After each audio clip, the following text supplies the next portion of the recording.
after the massive success of episode 18 of Solo Leveling, many people decided to jump on the series, and to be honest, I've been wanting to cover Sung Jin-Woo on my channel for a while now, but I never really knew who to put him up against until I realized what his whole gimmick was, and I was like, well, why don't I just think of this sooner? And if you know his gimmick is literally ranking up by himself. He's a solo leveler. I mean, it's the title of his series, and somebody that came out over 10 years ago was extremely helpful in blowing up anime in the mainstream media. And I mean, he's in the title and thumbnail, so I think you guys know where I'm going with this.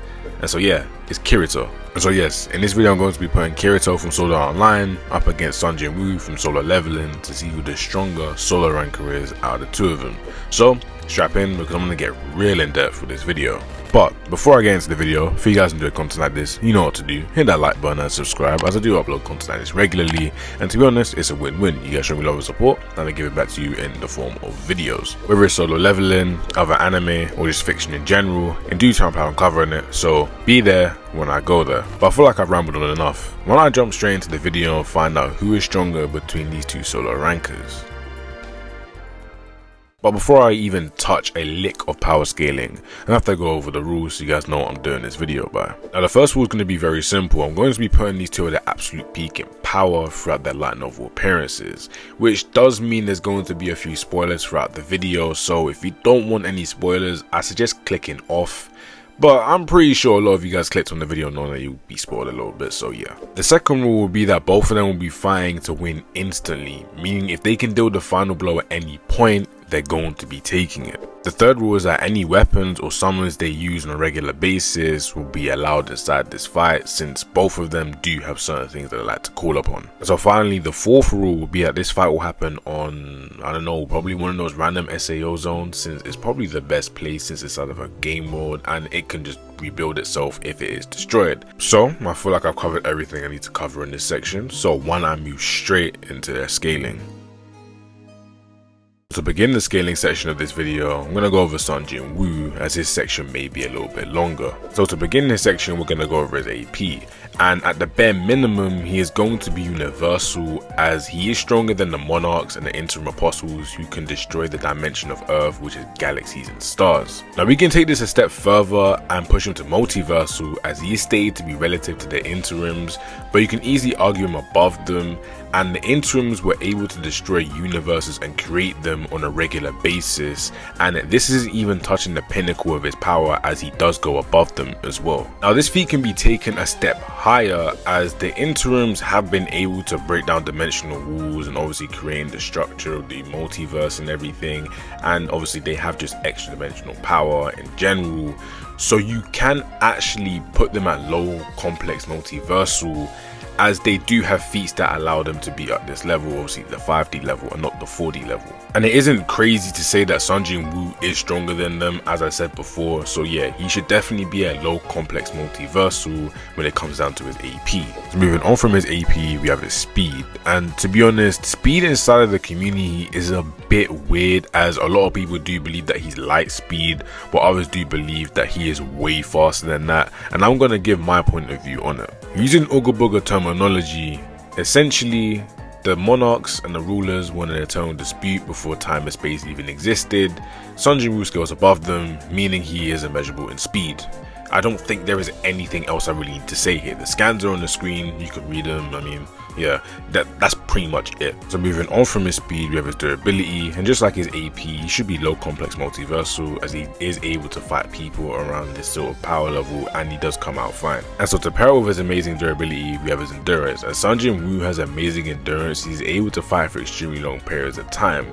The best example of this is him being able to fight for 27 years straight inside the Chaos World. He also has a really high pain tolerance, as he's able to take the pain of losing his leg and fight through it, meaning this guy can do really inhumane things and come out relatively fine. So yes, his endurance is extremely great. Up next is his battle IQ, and Sung Jin-Woo is extremely intelligent due to him being gifted all the Shadow Monarch's previous memories, meaning he has eons of memories stored in his brain, so there's no doubt that Sung Jin-Woo is extremely smart and great in this category. Finally, we have his most expansive section, and that's his hacks. Now, disclaimer, I can't go over every single hacks that this guy has, since he has way too many, but I'm going to be including the ones that will matter to this fight.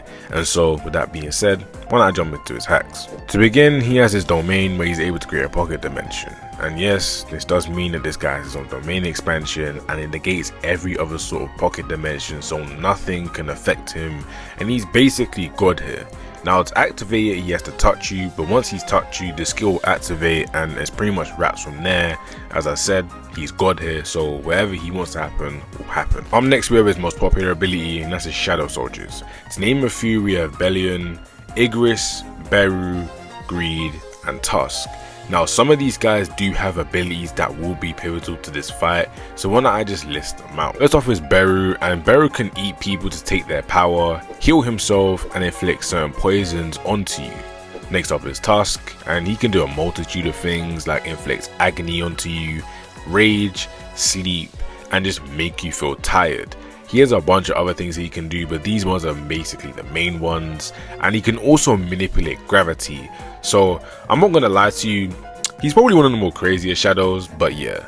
Next we have Igris, and he can move any object that he wants through his telekinesis, and the rest are just really strong and very masterful inside of combat. The last thing I do want to add for these guys is that they can always come back due to Sung Jin-Woo's infinite mana supply.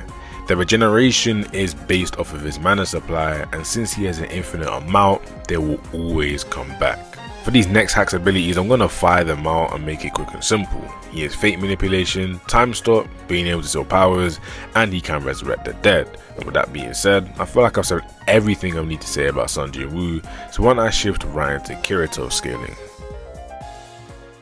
Now to begin Kirito's section, just like Sung Jin-Woo's section, I'm going to go over his AP first. And Kirito can be argued to low complex multiversal, as he's able to go toe to toe with Quinella, who's been fused with the system, allowing her to control all the cardinal numbers, and through Alpha Null, she's basically able to set things for infinity. And I know that sounds like a bunch of jargon to you guys, but in Ooga Booga terms, she's God. Now after his fight with her, Kirito goes on to get stronger, even spending 200 years in the underworld to then come back so strong that his incarnation stats are stated to be off the charts. For those who don't know, incarnation allows the person to basically change the world around them through their willpower, so you can only imagine how strong Kirito's sheer willpower is. Moving on from his AP, we have his speed, and Kirito has immeasurable speed due to him being able to dodge a slash from Gabriel that was already sent to him and hit him in the future. This is one feat that makes him incredibly fast, and I think I'm going to leave it here as it's basically the most in-your-face feat. Kirito's durability, putting him at low complex multiversal at bare minimum, is nowhere near a stretch, as he's able to take attacks from Quinella and Gabriel, and that's before his massive 200-year time skip, so his durability should be at where his AP is, and that's low complex multiversal. To support his amazing durability, we have his endurance, and even from the original SAO, we know that Kirito is a beast in this stat, as from even back then, he was able to constantly fight monsters, meaning his stamina is great. And so along with his stamina, with his pain tolerance, and he is able to have his arm chopped off and still finish the fight against Quinella, meaning he does have really good endurance as his pain tolerance is really high and his stamina overall is great.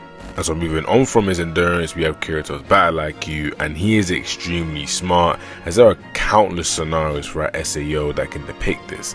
The best way for me to explain his battle IQ is he's fought damn near every Grandmaster in every game, and he's been able to outsmart them and win. Another way to prove his amazing battle IQ is through the skills he gains throughout the games, and just him being the highest ranking gamer in every game he's in. You can also say that he has omniscience, since him and Asuna were able to find out everything Quinella knew, and she basically knew everything, so that's a bonus. But it's clear that in battle he is extremely smart and knows what he's doing, so why don't I transition into the longest section for him and where he really shines, and that's his hacks. Kirito, just like Sung Jin-Woo, has way too many hacks in the past and even now, so I'm just going to simplify them down to the skills that matter inside this versus battle, and if I ever need to pull out another skill that's not mentioned here, I'll pull it out, since, well, I'm also going to be fair for both sides. And so with that being said, when I jump into his first hacks, and that's his hypersense that allows him to sense his enemies and basically act like his spidey sense, allowing him to counter his opponent extremely well. His next hacks is his sacred arts, and the sacred arts are just words you use to guide your emotions, to empower you or even decrease increase the effectiveness of whatever you're using. That means using this magic while in a negative mind state isn't the best choice for you, and you see a common theme with these hacks as they come from your imagination and how you're feeling. The best way to explain this is through Incarnation, which is Kirito's next hacks. Incarnation allows the user to empower themselves, making them take less damage while also dealing more damage, as this ability is all about willpower. He can also manipulate probability due to this, as Incarnation is a reality warping technique, meaning if his opponent has an inkling of doubt that they'll lose, Kirito will capitalize off of this and will win, even if he is weaker. But if both sides are confident that they'll win, then it's just whoever's stronger at that point. Sacred arts can also allow Kirito to do a plethora of things other than just empowering him. He can manipulate elements, create weapons, regenerate, negate certain poisons, and so on and so forth. He also has immortality due to his incarnation abilities. His incarnation abilities also allow him to create invisible blades, and listen, if I continue to list out everything this damn willpower based ability could do, we'd be here for years, so why not just move into 2 trusty blades and then into the versus battle. His 2 trusty swords are called the Blue Rose Sword and the Night Sky Sword. Now the Blue Rose Sword can freeze and drain the life of an opponent, and how this happens is through a command, and once it's said, it would infinitely grow blue roses and suck the life out of the opponent, that then translates into sacred power, allowing the user to use more sacred arts. This means it should be good up against a large army, and I should note that it becomes even more potent when enhanced. It's also great to add that it's technically meant to trap people more than drain their life force, but the life drain ability that's attached to it is just far too potent for us to ignore it in any way. Finally, we have the Night Sky Sword, and this sword is stronger than the Blue Rose Sword since it's ranked higher than it in priority class. The Night Sky Sword can absorb energy and then release it in any way Kirito wants it to, making it extremely dangerous up against a large army. But with that being said, I feel like I've said everything I need to say surrounding Kirito, so why not I find out who the stronger solo leveler is between Kirito and Sung Jin-Woo. Now, to be honest, when I first got into their fight, I didn't know that both of them were this crazy. I mean, I knew they were strong since inside of their series they were extremely strong and they were portrayed to be extremely strong, but I didn't know that they were strong to this extent. And so obviously when I was rereading it and obviously searching up feats and stuff, I was like, oh, okay. But I don't know why I'm rambling on about this. I'm meant to be rambling on, okay, right. The strongest solo leveler out of these two is going to be a weird fight, as they're technically on the exact same level in terms of power. All that happens between them is just a clash of their hacks. So why not I properly simulate this fight for you. Now, as I said in the rules section, this is going to be taking place in some random SAO dungeon, meaning Kirito does get a home court advantage here, but as soon as they start their fight, they're going to be clashing and whatnot, and eventually Sung Jin-Woo is going to land a blow on him or just be able to touch him, and this is where he activates his domain, and things get really interesting here. Kirito is used to fighting gods, well, in quotation marks, on their home turf, so I don't think this is going to be much of a difference for him, and especially with Incarnation on his side, he's going to be pretty good. But the thing is that I've been technically counting this fight without Sung Jin-Woo just summoning his army, and I mean, Sung Jin-Woo also has his own fate manipulation of his own. So what really happens here is, does Kirito believe that he can beat Sung Jin-Woo, or is Sung Jin-Woo gonna give out and say, nah, Kirito can beat him, allowing Kirito to beat him? Now, I don't think either of them are gonna give any leeway space for either of them to feel in their hearts that, oh yeah, this guy can beat me. Sung Jin-Woo's gonna have the utmost confidence, as soon as he lands his domain, he's basically God at that point, and Kirito isn't gonna give up. Why? Because, well, he's been through that situation before and he's not gonna back down. Now, when we start to include people like Beru and Tusk and everything, I think the fight is going to lean way more in Sung Jin-Woo's favor, mainly because his summons, if Beru is able to, I don't know, grab Kirito's arm and obviously shove it in his mouth, he has all of Kirito's abilities, and I mean, Kirito, I mean, he could fight himself and probably win, but When you then have Beru fighting him and he's doing all the exact same things that he's doing, and you have Sung Jin-Woo there as well, I don't think it's very favorable towards him. And the only reason being Kirito was even here is due to incarnation. That ability is saving him extremely hard right now. Like, that ability is really busted, and I do know that Sung Jin-Woo does have fate manipulation and just manipulation on the level of incarnation, but with how incarnation is set out and how it's described, it's kind of like, it's basically a win con unless Kirito starts to waver. But I mean, after a while you're inside of Sung Jin-Woo's domain, I don't think it's going to be much of a, like, I just don't see Kirito pulling something out here, even with incarnation. And you have Task being able to do his stuff as well. You just have all the other people that Sung Jin-Woo has under him. I just don't see how Kirito would win here. So yeah, the winner of this fight is going to be Sung Jin-Woo, mainly due to his deep bag of hacks. And so with that being said, why don't I jump straight into the conclusion of this video. And so yeah, I'm not gonna lie to you, I did a lot of research into both of their scalings, and one thing I can say is that the fandoms of each series kinda are split on how you're meant to view both of their scalings. I've seen some super low Kirito scalings and I've seen some really crazy ones, and the exact same with Sung Jin-Woo. So what I did is I found a good mid-ball, and as you guys could tell, they basically lined up the exact same, and the only thing that was different between those two was their hacks. And even then, bro, their hacks was extremely similar, and the one that obviously won, as you guys know, was Sung Jin-Woo, since his hacks was just better and his bag is deeper.